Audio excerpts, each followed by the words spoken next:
Hello friends, मैं देव स्वागत करता हूँ आप सभी का इस वीडियो में, जिसमें हम 10th क्लास के चैप्टर नंबर फर्स्ट में एक्सरसाइज 1.2 के क्वेश्चन नंबर फर्स्ट को सॉल्व करेंगे और तथा उससे संबंधित एग्जांपल्स को भी सॉल्व करेंगे। तो सिद्ध पहला क्वेश्चन दे रखा है आप सभी को कि सिद्ध कीजिए कि √5 एक अपरिमेय संख्या है। अपरिमेय संख्या को सिद्ध करने के लिए सबसे पहले हम क्या मानते हैं? परिमेय मानते हैं। तो सबसे पहले स्टार्ट करते हैं, सिद्ध करेंगे। माना, क्या लिखेंगे? माना √5 एक परिमेय संख्या है। क्या मानेंगे? √5 एक परिमेय संख्या है।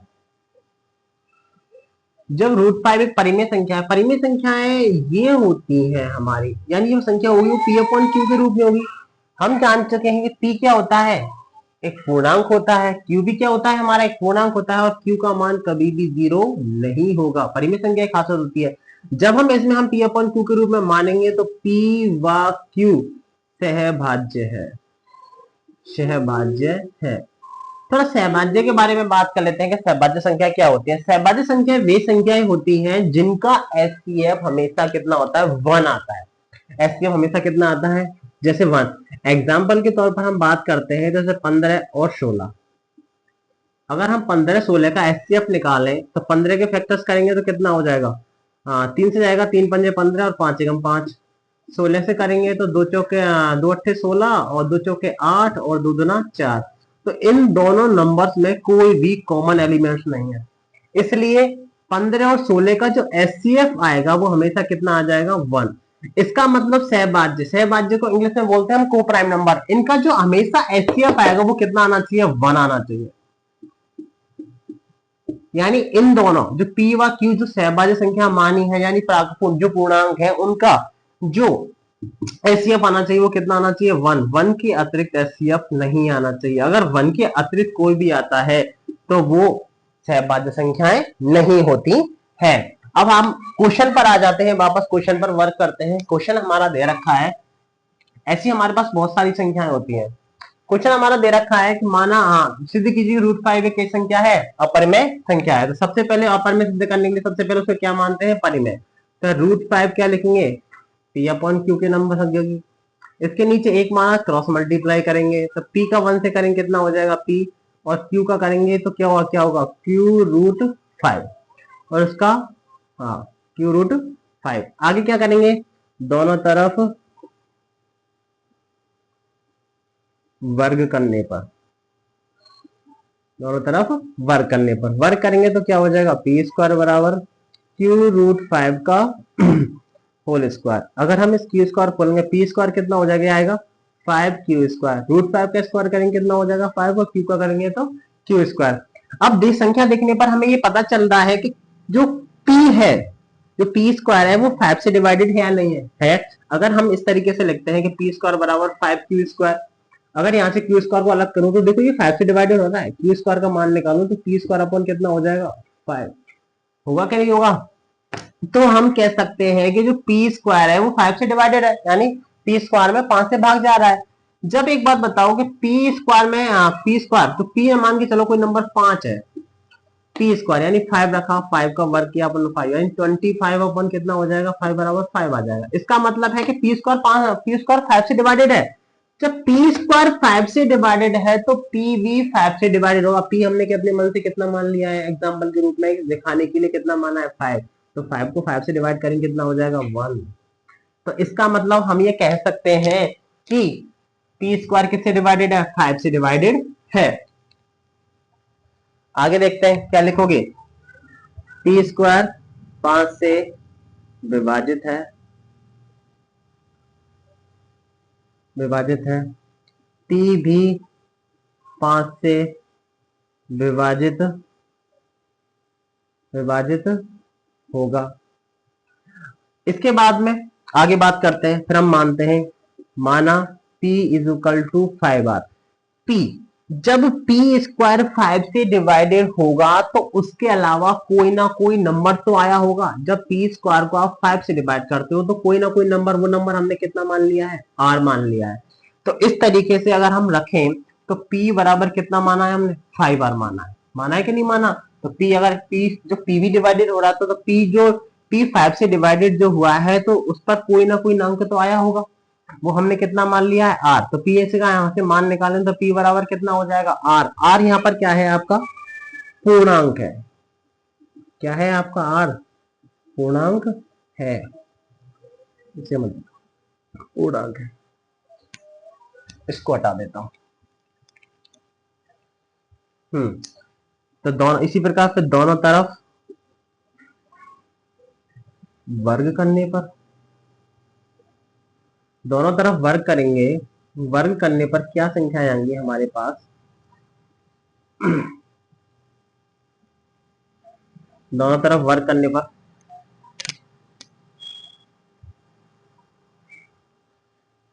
हाँ दोनों तरफ वर्ग करने पर, वर्ग करेंगे तो क्या आएगा p का p स्क्वायर प्लस 5r का होल स्क्वायर। इसको इक्वेशन नंबर फर्स्ट दे दीजिए, p स्क्वायर तो p स्क्वायर तो p स्क्वायर, इसको लिखेंगे तो कितना हो जाएगा 25r स्क्वायर, यानी 5 का वर्ग कितना हो जाएगा 25 और r का r स्क्वायर हो जाएगा।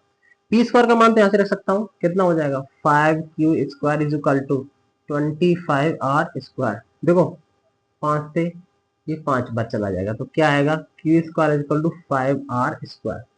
अच्छा आप मुझे ये बताइए, पहले यहाँ बता दिए, अब मुझे ये बताइए क्यू स्क्वायर 5 से डिवाइडेड है या नहीं है, साफ दिख रहा है तो क्या लिखेंगे क्यू स्क्वायर 5 से विभाजित है, विभाजित है तो क्यू भी 5 से विभाजित होगा, विभाजित होगा। अब गौर से देखने वाली बात यह है कि पी स्क्वायर किससे डिवाइडेड हो रहा था, कहा 5 से हो रहा था, और क्यू स्क्वायर भी 5 से डिवाइडेड हो रहा है, और क्यू भी पी भी 5 से हो रहा है, और क्यू भी कितने से हो रहा है 5 से डिवाइडेड हो रहा है। जबकि हमने पी और क्यू क्या माने थे, सहभाज्य संख्या माने थे। इसका मतलब यह है कि इनका जो एचसीएफ आना चाहिए वो कितना आना चाहिए था, हाँ मतलब ओवेनिस गुणनखंड कितना आना चाहिए था 1 आना चाहिए, लेकिन इन दोनों का ओवेनिस गुणनखंड कितना आ रहा है 5 आ रहा है, 5 आ रहा है। इसका मतलब हम कह सकते हैं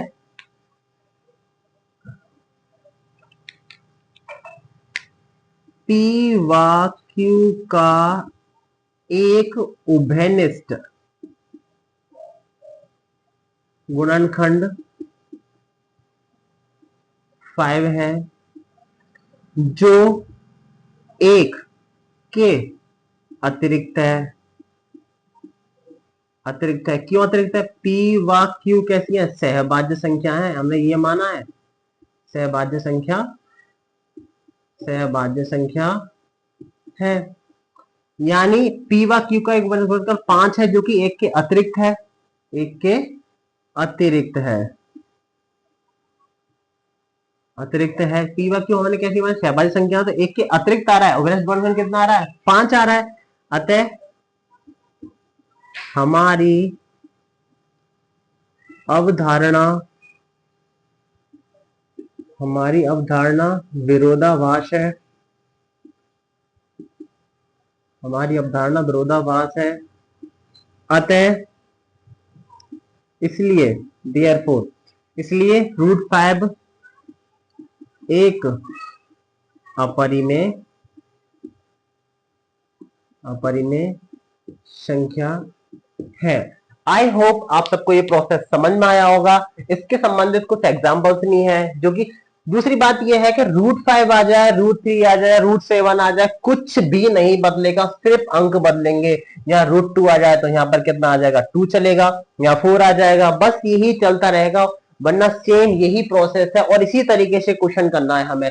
हमने क्या माना था सहभाज्य संख्या, सहभाज्य संख्याओं की खासियत क्या होती है, उनका एचसीएफ हमेशा कितना आता है 1 आता है, लेकिन यहाँ पर ओवेनिस पी व क्यू जो हमने सेवेनिस्ट पी व क्यू जो हमने सहभाज्य संख्या मानी थी, उनका ओवेनिस गुणनखंड कितना आ रहा है 5 आ रहा है, जो कि एक के क्या है अतिरिक्त है, एक के अलावा आ रहा है। अतः हम कह सकते हैं कि हमारी अवधारणा जो हमने माना है वो क्या है गलत है, इसलिए √5 की संख्या है अपरिमेय संख्या है। इसके अलावा एक एग्जाम्पल है, उस पर वर्क करते हैं।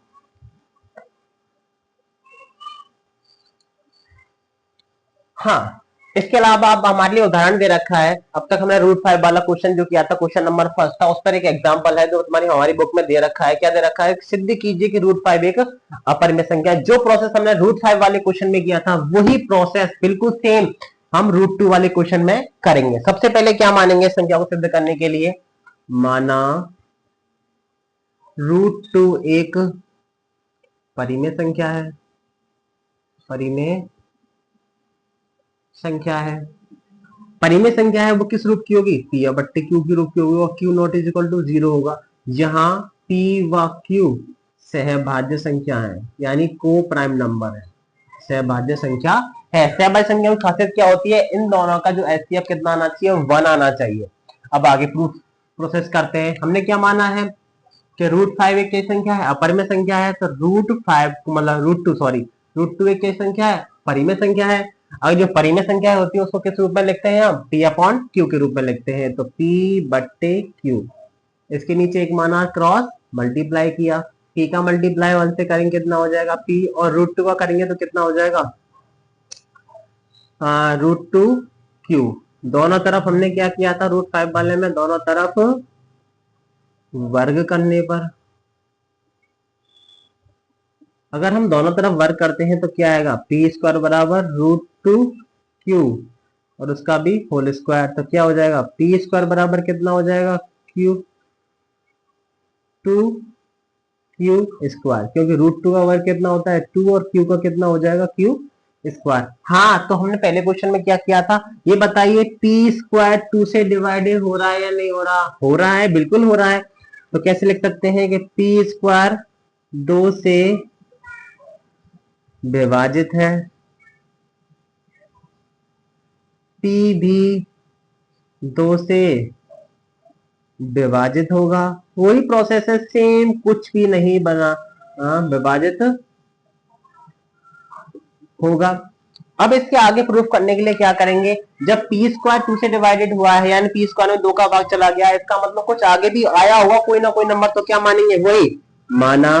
अब माना p is equal to 2r, वहां पर कितना माना था? 5r, और यहाँ कितना मान रहे हैं? 2r। वही दोनों तरफ वर्ग करने पर,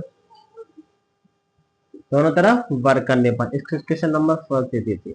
दोनों तरफ वर्ग करने पर क्या आएगा? पी स्क्वायर बराबर 2r का होल स्क्वायर। फिर मैं आगे लिखता हूं, देखिए पी स्क्वायर तो पी स्क्वायर हो जाएगा, क्यू का स्क्वायर कितना आ जाएगा? 4, और आर का कितना हो जाएगा? Are square. पी स्क्वायर का मान तो हम समीकरण नंबर 1 से लिख सकते हैं। हमारे पास समीकरण नंबर 1 कितना है? 2q स्क्वायर बराबर 4r स्क्वायर। 2 से ये 2 टाइम चला जाएगा, कितनी टाइम? 2 बार। तो क्या बचा? क्यू स्क्वायर बराबर आर स्क्वायर, यानी 2r स्क्वायर। अच्छा, अब देखने पर हम बता सकते हैं कि जो क्यू स्क्वायर है वो 2 से क्या हो रहा है? डिवाइड हो रहा है। तो क्या लिख सकते हैं कि क्यू स्क्वायर 2 से विभाजित है, विभाजित है, तो क्यू भी 2 से विभाजित होगा। जब क्यू स्क्वायर 2 से डिवाइड है तो क्यू भी 2 से क्या होगा? विभाजित होगा। तो क्या लिख सकते हैं? लेकिन देखने वाली बात यह है कि जो पी और क्यू तो हमने सहभाज्य संख्या मानी थी, इनका एचसीएफ हमेशा कितना आना चाहिए था? 1 आना चाहिए था। इनका उभयनिष्ठ गुणनखंड 1 आना चाहिए था, लेकिन उभयनिष्ठ गुणनखंड तो यहाँ कितना आ रहा है? 2 आ रहा है, 2। और वहां पर कितना आ रहा था? 5, और यहाँ पर कितना आ रहा है? 2। सेम वही प्रोसेस है। तो क्या लिखोगे? पी व क्यू का एक उभयनिष्ठ गुणनखंड, उभयनिष्ठ गुणनखंड 2 है जो 1 के अतिरिक्त है। कैसा है? 1 के अतिरिक्त है। क्योंकि अतिरिक्त क्यों है? कि P व Q सहभाज्य संख्या है। क्या माना था हमने? सहभाज्य संख्या है। इसलिए अतः हमारी अवधारणा विरोधाभास है, विरोधाभास है। इसलिए रूट 2 एक क्या संख्या है? अपरिमेय संख्या है। आई होप आप सबको अब समझ में आ गया होगा अच्छी तरीके से कि हमें इस तरीके का अगर क्वेश्चन आ जाता है प्रॉपर में सिद्ध करने के लिए, इस तरीके का कोई भी क्वेश्चन आता है तो हमें यही प्रोसेस अपनाना है। इन सबका एचसीएफ कितना आता है? मेरा एचसीएफ कितना आएगा? ये 1 के इक्वल आएगा। लेकिन यहाँ तो एचसीएफ जो है 1 के अतिरिक्त आ रहा है। कितना आ रहा है? 2, यानी उभयनिष्ठ गुणनखंड कितना आ रहा है? 2। एचसीएफ निकालने के लिए हम उभयनिष्ठ गुणनखंड देखते हैं। तो इस तरीके से एग्जाम्पल नंबर 2 आपका समाप्त हो जाता है। एक और एग्जाम्पल है इस पर, वो आगे देखते हैं। हाँ तो दोस्तों आगे बात करते हैं। अब तक हमने एक क्वेश्चन और एक एग्जांपल कर लिया है। क्वेश्चन नंबर मतलब फर्स्ट किया, उसमें हमने बता दिया कि रूट 5 के बारे में कैसे अपर में सिद्ध संख्या सिद्ध करना है उसको। इसके बाद में रूट 2 वाला क्वेश्चन किया था, सेम वैसा ही, और सेम यही क्वेश्चन रूट 3 वाला, सेम वही प्रोसेस है। क्या करना है आइए बात करते हैं। सबसे पहले क्या लिखोगे? माना रूट 3 एक परिमेय संख्या है। परिमेय संख्या है। परिमेय संख्या है तो P अपॉन Q के रूप में होगी। यहाँ पर Q not is equal to क्या होगा? 0। P व Q सहभाज्य संख्या है। कई संख्या है? सहभाज्य संख्या है। और सहभाज्य संख्याओं का एचसीएफ हमेशा कितना आना चाहिए? 1 आना चाहिए। कितना आना चाहिए? 1। आगे प्रोसेस करते हैं। क्या लिखोगे? रूट 2 परिमेय संख्या ऐसे हम कैसे लिख सकते हैं? P बट्टे Q के रूप में लिख सकते हैं। इसके नीचे एक मानेंगे क्रॉस, मल्टीप्लाई करेंगे।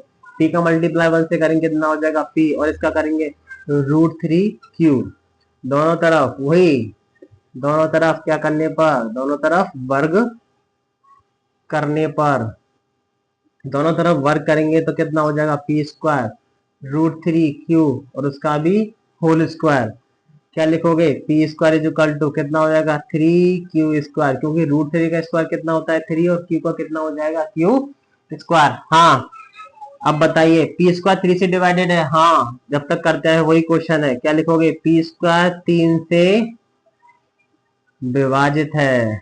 P स्क्वायर 3 से विभाजित है तो P भी 3 से विभाजित होगा। इसके आगे जो P जब 3 से विभाजित हुआ है तो इसका मतलब वो जो नंबर विभाजित होने पर आया होगा तो कुछ ना कुछ आया होगा। तो क्या मानेंगे अब माना P इज इक्वल टू कितना मानेंगे? 3R। R यहाँ पर क्या है? एक पूर्णांक संख्या है। कैसा है? पूर्णांक। इसके क्वेश्चन नंबर क्या दे दीजिए? फर्स्ट दे दीजिए। तो दोनों तरफ वही प्रोसेस है, दोनों तरफ वर्ग करने पर तो क्या लिखोगे? P स्क्वायर बराबर 3R का होल स्क्वायर। तो कितना हो जाएगा? P square is equal to 9R square. P square का मान समीकरण 1 से रख सकते हैं। कितना है? 3Q square is equal to कितना हो जाएगा? 9R square. 3 से 3 टाइम चला जाएगा तो कितना बचेगा? Q square 3R square. तो क्या लिखो? Q स्क्वायर 3 से डिवाइडेड हो रहा है ना, अगर यहाँ से R की वैल्यू निकालो तो 3 इसके भाग में चला जाएगा, पैरों में चला जाएगा। तो क्या लिखेंगे कि Q स्क्वायर 3 से विभाजित है, Q भी 3 से विभाजित होगा, विभाजित होगा। हाँ तो P व Q हमने क्या मानी थी? सहभाज्य संख्या मानी थी। एचसीएफ कितना आना चाहिए था? 1, लेकिन इनका तो बैलेंस बनकर कितना आ रहा है? 3। तो क्या लिखोगे? P व Q का उभयनिष्ठ गुणनखंड, उभयनिष्ठ गुणनखंड 3 है, 3 है, जो कि 1 के अतिरिक्त है। 1 के अतिरिक्त, अतिरिक्त क्यों है? क्योंकि P व Q क्या है? सहभाज्य संख्या है, भाज्य संख्या है। हाँ P व Q क्या है? सहभाज्य संख्या है। अतः हमारी अवधारणा क्या है? विरोधाभास है, विरोधाभास है। इसलिए √3 एक